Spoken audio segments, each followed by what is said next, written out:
किसी छोटे से नगर में नाले के पास कोई चाय का ठेला लेकर के खड़ा रहता था और चाय बना करके बेचता था और वहीं पर एक नाली, गंदी नाली जाती थी। अब इसके दिमाग में कोई विचार आया, उसने उस नाली में, स्वाभाविक ये गंदी नाली होती, वहां गैस भी निकलता है तो कभी दुर्गंध आती थी।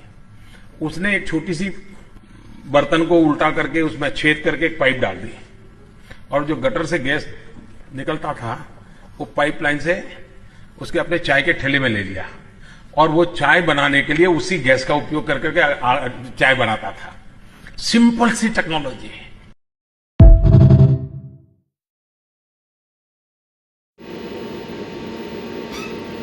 नमस्कार, मैं विशाल सिंह। आज का टाइटल है सब चंगा सी। जिस तरीके से गैस की हमारे देश में अफवाह उड़ रही है, गैस सिलेंडर, एलपीजी, घरेलू गैस, अफवाह है या सच है? मैं तो सच कहूँगा, क्योंकि मैं भी बुक करने की कोशिश कर रहा हूँ पिछले कई दिनों से, नहीं हो रहा है। तो मैंने ब्लैक में एक अपना पेट्रोमैक्स भरवाया है जो 150 रुपये किलो का है। सोचने की बात यह है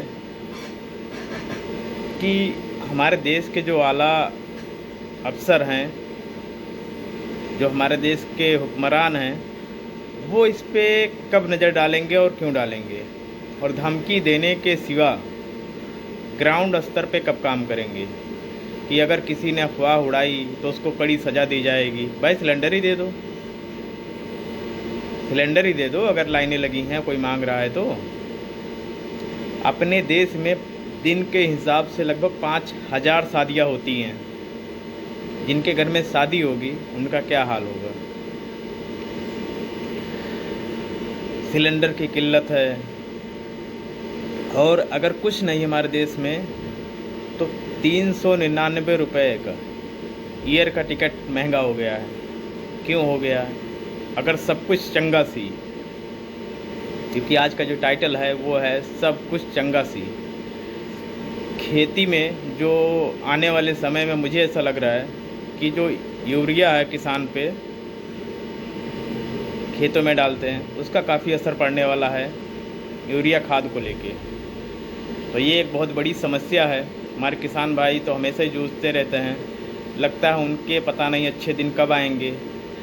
अच्छे दिन का नारा देने वालों का तो अच्छा दिन आ गया, लेकिन उनके लगता नहीं कि अच्छे दिन कभी आएंगे। हमारे किसान भाइयों के कभी वो अपने हक के लिए लड़ाई लड़ें तो कभी उनको आतंकवादी कह दिया जाता है, न जाने क्या क्या कह दिया जाता है। पता नहीं हमारे किसानों का दिन कब अच्छा आएगा। और देश में जो इस समय घरेलू गैस की समस्याएं चल रही हैं, बहुत ही दयनीय है और बहुत ही डरावना है। जो लोग यहाँ भाड़े किराए पे रहते हैं वो कहाँ से लकड़ी की व्यवस्था करेंगे, कहाँ से लाएंगे, कैसे बनाएंगे, क्या खाएंगे? ये बहुत ही सोचने वाली बात है, भयावह है, डर लगता है। क्योंकि हम लोग लाइन में लग चुके हैं, चाहे नोटबंदी का हो या फिर जब कोविड आया था तो ऑक्सीजन का सिलेंडर हो या फिर अब ये सिलेंडर हो। तो मोदी जी के राज में लाइन लगाने का तो लगता है ये अब हैबिट ही बन गई है। आगे क्या होगा देखने वाली बात है। जिन भाइयों को लगता है मोदी जी का विरोध करना या भाजपा का विरोध करना देश के खिलाफ है, तो उनके लिए 2 लाइनें हैं, किसी शायर की लिखी हुई है। दस्तार बेच देने का अंजाम ये हुआ, दस्तार पगड़ी को कहते हैं, कि दस्तार बेच देने का अंजाम ये हुआ, घर ऊंचा हो गया, इज्जत नहीं रही। दस्तार बेच देने का अंजाम ये हुआ, घर ऊंचा हो गया, इज्जत नहीं रही। और फिर किस मुंह से करता है, और फिर किस मुंह से कर रहा है औरत के हक की बात, जिसके साथ खुद उसकी औरत नहीं रही। जितना इस पूरे विश्व में कलह चल रहा है, सिर्फ ये एक F-16 फाइल का नतीजा है। मज़े किसी एक ने लिए, भुगत आज पूरा विश्व रहा है और कुछ नहीं है।